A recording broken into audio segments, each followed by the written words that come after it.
I do think that long term, coming out of a crisis situation, we can decide to think bigger about our lives.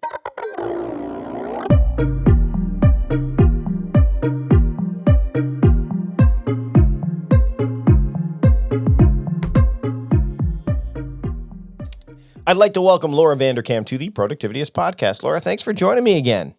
Thank you for having me back. So, the new book is called The New Corner Office: How the Most Successful People Work from Home. So this is kind of like an autobiography, right? As like a memoir of sorts. No, a few stories from my experience, but a lot more from other people who've built, their careers or their empires with a strong work from home component, and sharing their secrets for how they get stuff done, and hopefully how readers can as well. Why this book? In throwing you a softball right out of the gate, why this book right now? Well, there are a lot of people who are working from home for the first time in the wake of COVID-19. And I know that it's hard to gauge where things will be, but life may be getting back to normal in many places. But even so, now that people have tasted what it is like to work from home, few organizations can argue anymore that it will never work for them. And so a lot of places are going to be landing on some sort of hybrid model. People work from home a few days per week, work in the office a few days per week, or maybe work in the office 1 week a month, work from home the others. And I think that's great. I think there are good reasons to do that working from home occasionally can be a strategic advantage for any career, and any organization that embraces it can be more nimble. And so this book is for those who want to come to this sort of mature understanding of what it means to work from home, and how they can build their career and work from home productively and ambitiously. Before we get into the contents of the book, because it's for those who are gonna pick it up, and you can pick it up now. It's a read that not only it's quick is not the right, but it's a read you can get into, and it's one that you can revisit, which I really like, because there's that reinforcement that you need, I think, when you're facing a kind of a new challenge or something new, not just from the perspective of the person actually working from home, but like you said, from the organization that's either been thrust into it and now goes, oh, this can kind of work, or kind of has been thrust into it and have no choice but to deal with it on a more ongoing basis. But I want to talk a little bit more about your journey to this book from the last, like, your writing career to this point. This is you've had several books come out. You've been on the show before when we talked about Off the Clock. What led you to this book specifically? Was it just you saw a need, you wanted to fill it? Was it something that you like? How did that come to pass? Because whenever I'm talking to an author who has kind of a good body of work, it's always interesting to see the path that their writing journey has taken. Well, this was really just pure opportunity seizing. That I've written about careers, I've written about productivity. This is a need that people had, and my publisher thought I could probably turn it around quite quickly. Coming out in July is a fairly quick turnaround for a book. Mm-hmm. That was what it was. And honestly, I mean, you'll appreciate this. I've spent a lot of my time over the past few years traveling and giving speeches, right? Like, I go to a company and give a speech at their big whatever day, or to a convention and give a speech for that. And basically, in the span of like 3 days in March, that part of my business completely disappeared. Right. So I needed something else to do with myself. And pivoting to talk more about this is certainly one direction. So right when we get into the book, the first chapter, I love the title of it because it speaks to me. And we've had this conversation more as well. Manage by task, not time. Can you, especially right now where time is so fluid? I mean, we know what day it is, mainly because it's our job. But but there's a lot of thing where time kind of blends in, especially when you work from home and the environment doesn't really change, and especially when you're not able to leave home, everything kind of blends in together. Why do you posit and put forth this piece of advice as to manage by task and not time? Well, it really helps people focus on what needs to get done, as opposed to time, which is often a more inefficient way of looking at things. And I mean, obviously, I love time. My whole life is writing about time, but it's not the only way to gauge success. And even When you look at it and really drill into it, even very progressive workplaces often judge so much by time rather than task. I mean, why are all meetings 30 or 60 minutes? It's certainly not that all human endeavors can be achieved in 30 or 60 minutes. It's just that that's the length of meetings. And so when you need to meet, you schedule it for 30 or 60 minutes, as opposed to thinking, well, who needs to be there? What are those people doing? What are they going to do with their time that they're there? And what conclusion do we need to reach? And then figuring out what sort of time that requires.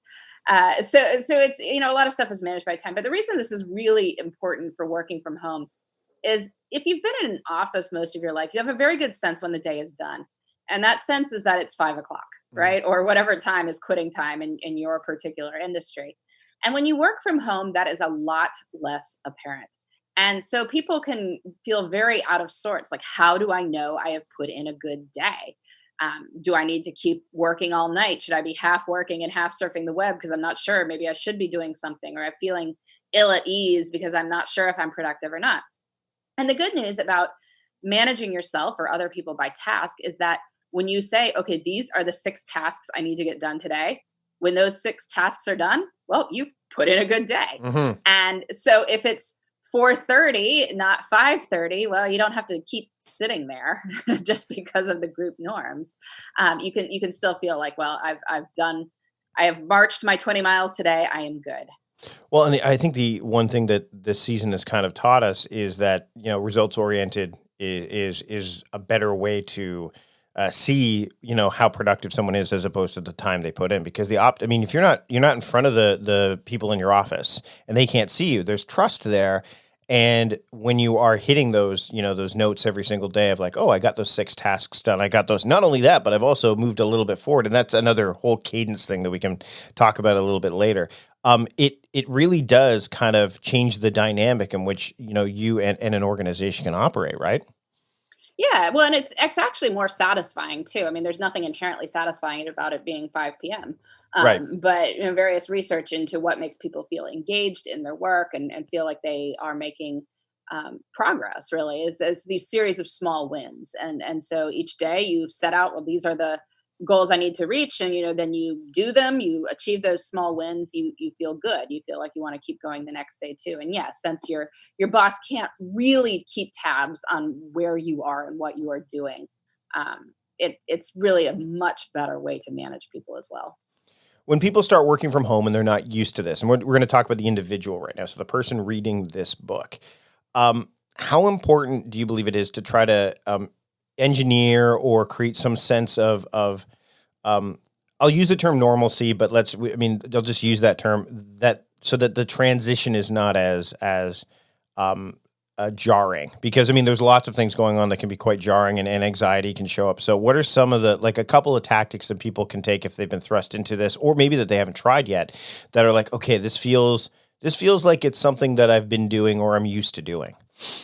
Well, so I mean, a lot of workplaces did just sort of recreate the workday. I mean, anything that would have been a meeting suddenly became a Zoom call. And, Mm, if you were expected to be at the office at 9 o'clock, like there'd be a Slack check in at 9 o'clock. And, I think this is somewhat of a missed opportunity because it yeah. doesn't take advantage of the upsides of working from home.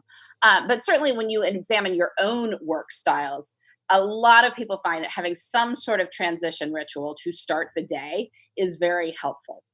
It can be whatever. If you're in a place where schools are open again, like walking your kids to school and then walking home, well, that's like a fake commute. Hmm. It can be helpful for getting a little fresh air and exercise and transitioning from home life to now we're at work life. But it could be anything. It'd be that you walk to the end of the driveway and get the newspaper and walk in and put it on the table and now go into your home office and now you're working. Or maybe you play some sort of pump you up soundtrack. That's the thing that tells you it's time to start work. But doing something is very helpful for many people. And equivalent to that is doing something on the other end of it, right? That when you are working in an office, when the day is at least done for now because you left. Like you have to leave at some point, right? Hmm. You're not going to sleep there. So that is a transition ritual as well. And I think a lot of people benefit from having some sort of transition ritual at the end of the bulk of their workday. Maybe it's setting their to-do list for tomorrow, maybe it's sending a quick email to their supervisor saying what happened. Maybe it's, again, playing a song or writing in a journal or whatever it is, and then shutting the laptop down. But having some way to say, okay, the day is done is also helpful for compartmentalizing some of that work stress and letting you be present for the rest of your life. How crucial do you think it is to have some self-empathy during times like this too, when you are making this transition and there's so many different ways of approaching things? Like I know, and you and I have been in this game for a while where people will get a new app and they'll dive in and they'll try to do it all at once and then they'll abandon the app because it got too complicated or overwhelming, or they'll learn a time management strategy, or they'll go in full, guns a-blazing, and all of a sudden they're like, oh, it becomes overwhelming, or something shows up and it throws them off their game and they abandon it altogether.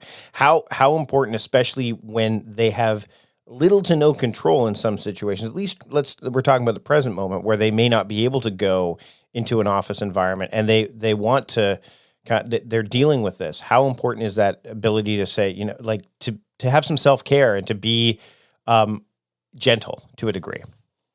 Yeah, no, I think it's important. And one of the points I stress in the New Corner office is that working from home is a skill. And as with any skill, people are terrible on day one. Like, Mm-hmm. March 2020 featured a lot of really, really horrible Zoom calls with people speaking on top of each other and, the screen turning green. Some of them went viral. Some some bathroom trips exactly. went viral, if I remember correctly. Yeah, and it's not even just that, or it's like figuring out what you're supposed to be doing with yourself, or making the mistake of working all night because you didn't ever have a sense of like, okay, I need to be able to march again tomorrow. Mm-hmm. There's just all sorts of things that can go wrong, or setting unclear directions for your employees, or so many issues. It's a skill. You get better at a skill over time. And, people do skills differently. Like there can be good ways that look different. If you think of a skill like playing basketball, someone like Steph Curry and LeBron James play basketball very differently, but they're both very good at it. So, Mm-hmm. figure out what works for you, and aim to get better within the style that works for you. And the good news about working from home is that you can do that. I mean, so much more of it is self-directed and not so subject to the group norms that require you to do the same thing as everyone else. Yeah, I was listening to James Clear talk to, I think it was Josh Peck on his podcast, Curious. And one of the things James brought up about habits was that people are more likely to follow the group rather than embrace a habit that they know is good because the group is not doing that. You know what I mean? They'll follow the crowd, kind of like that peer pressure. And that does, I mean, without, again, out of sight, out of mind, can kind of allow you to develop those personal subjective ways that you may want to work. And one of the things you talk about, which I think is often challenging for people when they're in a 9 to 5 situation. I know it is for me because I'm a night owl, and we've had this conversation before too, where, matching your most important work, you talk about this, to your most productive time. I've always, since I started working from home and working for myself, the later part of the day, like, is my prime time for this sort of thing. And when you work in an office environment, there's often this, hey, we all do this at this time because this is the morning. In the morning, everybody operates this way, but not everybody's good at that. So you have this opportunity. Can you share some of your insights as to how people can maybe get into this a little bit more if they haven't been able to do it before when they've been working outside of the home? Yeah, I mean, when people do working from home well, they can work around their particular work styles with, of course, the caveat that if you work as part of a team, there needs to be some overlap. Right. But it doesn't have to be all 8 hours of the workday. I mean, I've talked to some organizations that they set kind of core hours, like everyone needs to be on from, let's say, 10 to 3. But then the other 3 hours or whatever can be whenever. They could be earlier, they could be later. And I think that's great, because if you've got somebody who's really good at what she does, but she's pretty much useless before 10 a.m., like there's nothing gained by forcing her to check in on Slack at 8 a.m. and just because that's the time that the workday should start. I mean, what is gained by that? You're better off sort of allowing for a bit more flexibility in working styles so people can figure out the way to work that works best for them. Meal planning is important because it prevents us from being a disappointed wreck when dinner time comes around and we have no clue what to make, or even if we have the ingredients to make the meal. It's a time and a money saver, but most importantly, it frees up valuable brain space. Creating a meal plan prepares us for the week to come and gives us peace of mind that we're organized and can feed ourselves and our family. That's why I do it, and that's why Plan to Eat helps me do it. Your subscription includes access to the Plan to Eat website and fully featured mobile apps on iOS and Android. And Plan to Eat gives you the tools to clip and organize recipes from any website, the ones your family loves and that fit your dietary preferences and needs.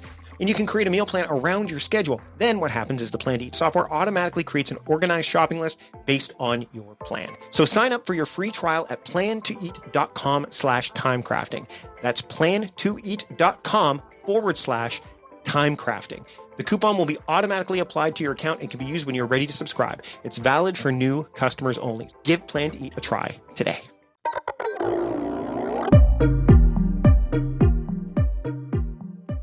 Okay, I'm going to take a break from the conversation with Laura, but when we come back, we're going to talk more about the idea of how to get used to working from home and some of the other things that she really wants to talk about in the new book. But I want to talk about our sponsor for this episode, which is something you can definitely use in your new corner office, especially if you're using a Mac. Actually, it's really only if you're using a Mac because it is SetApp. SetApp is a subscription for Mac apps. Really, there's an app for almost any task, so you can stay in your flow and finish what you started with SetApp. SetApp packs over 180 high-quality apps into one. As I said, there's an app for almost any task. It's a great value at just $9.99 a month. So instead of paying thousands for separate licenses, there's just one flat monthly fee. And new apps are always being added to SetApp. Updates are free, and all the apps, this is a big one, are full-featured pro versions, so you're not playing with limited apps. You get the whole deal with SetApp, and there are lots of great apps available. I'm just looking at the maintenance tasks alone, such as Disk Drill, Gemini, which of course was developed by MacPaw, who founded and created SetApp, iStat menu, so you can monitor your Mac's health system, Backup Pro, because get Backup Pro because you need to back up your Mac, of course. And then if you want to really kind of hack your Mac a bit, there's Bartender, which I've been using for a long time in the menu bar. A Better Touch Tool, which I know my friend Brett Terpstra has talked about. It's another great one. And Brett's got a couple of apps in here, marked as one of them. There are a lot of great apps in SetApp. You will not be lacking for apps. And that's the thing. SetApp has a dedicated curation team that only selects the highest quality apps. So you don't have to spend time on app discovery and testing. SetApp makes it easy to get the best tools when you need them. They're already in SetApp. So again, there's an app for almost any task, so you can stay in your flow and finish what you started. I want you to get started with SetApp today. So visit setapp.com and give SetApp a try. It's free for just 7 days, so give it a try. Setapp.com, get that 7-day free trial. And I know as someone who's using it on my own Mac that you're going to get a lot out of SetApp. So give it a try today. Again, visit setapp.com and check out SetApp for free for 7 days. Do it now. And now let's get back to my conversation with Laura Vanderkam here on the Productivityist podcast. All right, so now we're into the point where I don't want to necessarily talk about when people are facing like the current, COVID-19 situation, because I remember reading this article or seeing this cartoon rather about how there's a sinking boat and there's a shark swimming around this person on the lifeboat, and they look panicked, and the the caption below says, "Now's the perfect time for you to start writing that novel." That's some of the thoughts that have been prevailing out there is, well, now you have all this time, you have all this stuff. And in chapter 4, when I read it, I'm like, okay, I want to know what Laura means by this, because chapter 4 is think big. I'm like, she doesn't want people to start writing that novel and doing that stuff with that. You know what I mean? So, or maybe you do. So can you talk about the idea of when this chapter, to a degree, I mean, obviously I want people to pick up the book and check it out, but the idea of thinking big, in when it comes to the new corner office. Yeah, no, it's funny. I actually wrote an op-ed for the Washington Post earlier in the pandemic experience that was called "You Have Time to Write That Novel You Just Don't Want to." This is a very valid point. Yeah. Which is a valid point. It's not a priority. When we say I don't have time, that means it's not a priority. And there may be very valid reasons that it is not a priority for you right now. If you feel like you're in a lifeboat with a shark circling, then that's not your priority. Mm-hmm. It doesn't mean you don't have time. Like somebody handed you a typewriter. Like, it could take a while for that shark to get you. But it may not be a top priority at the moment. But I do think that long term, coming out of a crisis situation, we can decide to think bigger about our lives. And in the past, this idea of working from home, it was very much aimed at like, oh, well, maybe people who need a little bit more work-life balance. It's not what the go-getters do. It's for those who want to tone things down a little bit, take a little time off. We all know you're not really working if you're working from home. So we understand that this is about work-life balance, what have you. And I don't think that's necessarily the case. I think that you can definitely build an empire from the new corner office. You can think big about your career. And so I challenge people to do that, to ask how they'd like to be spending their time, to think about long-term professional goals, to think about how they might get there. And a lot of that is just giving yourself the time and space to think. And, unfortunately, in the new corner office, as in an old corner office, it can be very easy to fill all available space with answering emails and taking meetings and things like that. But actually consciously taking a step back and looking at our time and looking at our long-term ambitions gives us then the mental space to start making a plan to get there. Do you think that when someone starts to embrace this idea of working from home and they're in it, you've got this experiment where people track their time. I know we talked earlier about managing tasks, not time, but you and I both know that having an understanding of time is important because it helps you make better decisions with that resource that we have. Is now, like, what does that look like? I mean, I know you work from home, so it's going to be no different for you, but for somebody who may have been tracking their time before when they're in the office, or maybe thinking that they were versus now, is that experiment, like, how does that experiment play out now for somebody who's trying to embrace this new home office, a new corner office kind of mentality? Well, I think it's always a good idea to track time after any big life change. So, if somebody has a new baby or, gets married or moves or starts a new job. I mean, these are all good reasons to track time again, because a lot of time will be different, although there will also be some other things that are not so different. And that is important to see as well. So yeah, if somebody is, working from home a lot more now than they were in the past, it's definitely a good occasion to track your time and to see what it looks like, to say, well, this is sort of the rhythm I fall into on a good work from home day. This is what it looks like. So how can I try to then replicate that rhythm on days in general so that I have more good days? This is how I can make my weekdays feel different from my weekends, even though I'm in the same place, because these are the things that I like to do on weekends, and can make the weekend look a little bit more special. So there are all sorts of insights you can gain by tracking time, whether you're working in an office or working from home. And you can use good pens too. I know you talk about that. I was like, You should use the good pens. So I was having a conversation with Doug Fraser, who's going to be on a future episode of the podcast. And I was talking about the Baron Fig stuff that I love using, like the pens and the notebooks and all that. And I think that when I read that part, it's a very brief part, but I'm like, yeah, that's helped. That's helped me, get into the groove, get into the mindset, the mind frame. Is that something that helps you too? Like even to this day where it's like, I get to use this thing now, or this is what I use this for. And it just elevates you. Yeah, I mean, you want to elevate the everyday. You want to enjoy using your tools. I mean, if you hate writing on your laptop, you're going to have a problem. If you feel like you're cramped up because the screen's too small, you're going to have a problem. If you don't want to write because your pen's bad, or you don't come up with great ideas because you don't like writing in this free notebook from the bank, like these things are really self-defeating. You're much better off spending a little bit of extra money and getting the good stuff, the stuff that makes you feel like work has this element of pleasure to it. Starting with being comfortable in your workspace. If you're in, a lot of people who started working from home for the first time in March probably grabbed whatever spot of the house was convenient or had a door or anything that would work for the time being. And that's fine. In a crisis, we do what we have to. But if it's going to be part of your life long term, then it's worth figuring out, like, is this going to work long term? And, maybe it's that you're going to have to move. I don't know. That might be to have a, dedicated home office space, or maybe it's that you're going to have to reconfigure a room or move stuff around, just in order to have a spot that is comfortable, that is private, that is well lit, that makes you want to get your work done. So it's worth getting that right.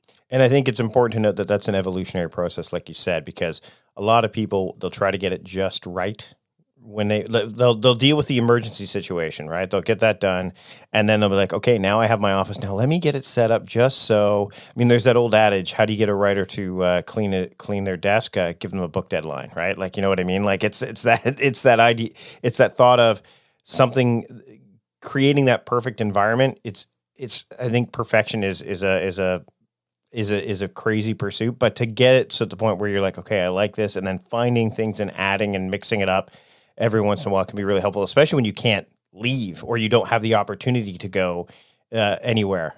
Would you agree with that? Yeah, I would also caution that people should use Pinterest responsibly.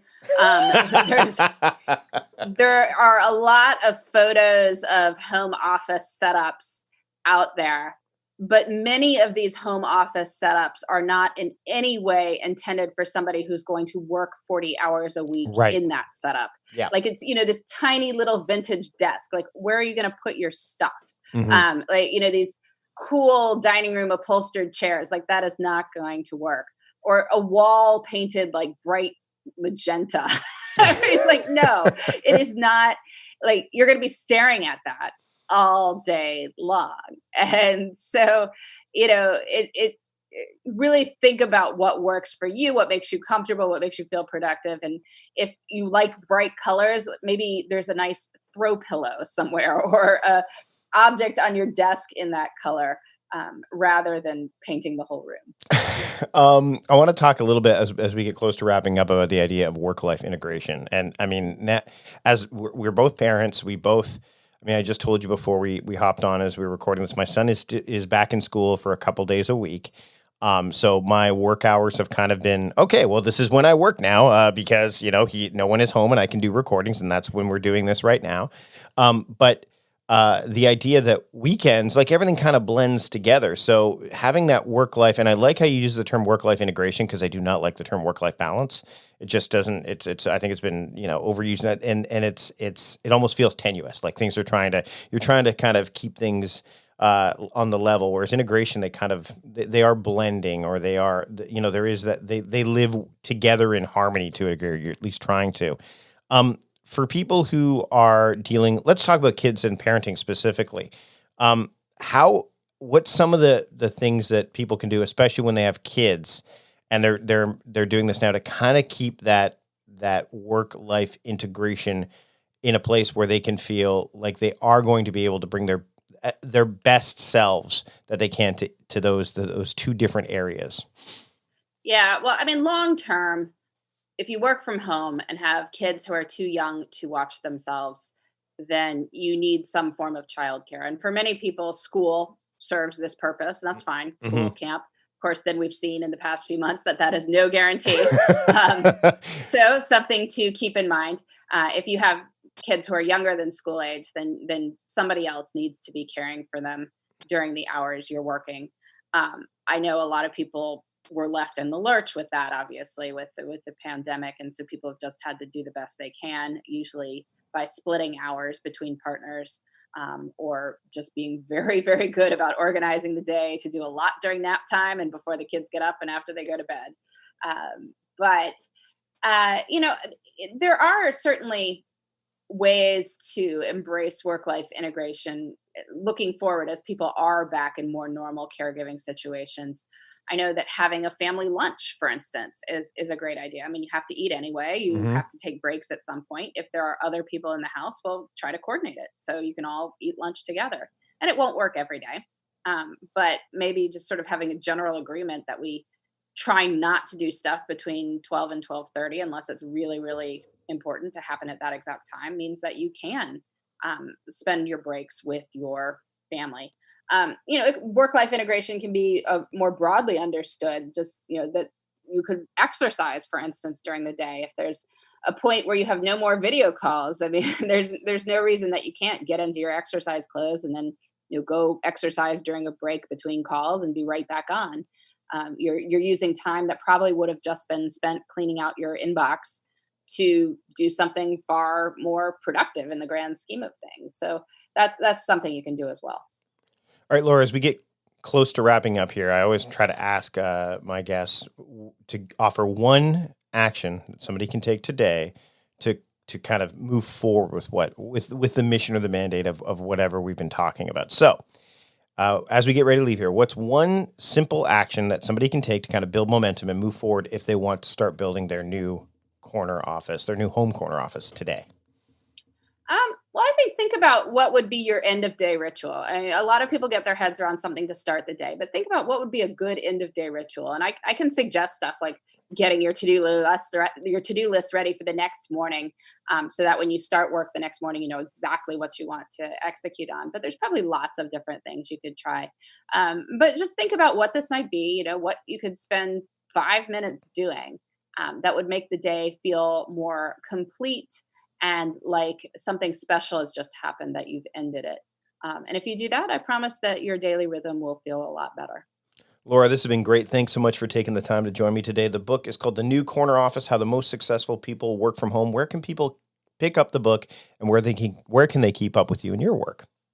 So you can pick up this book. It's being sold first as an ebook with all the issues with distribution to actual physical stores. So any online retailer will have it. And then you can come visit me at lauravanderkam.com for news about my podcasts, my writing in general, and to connect with me. Laura, thanks again for joining me today on the Productivityist podcast. Thanks for having me.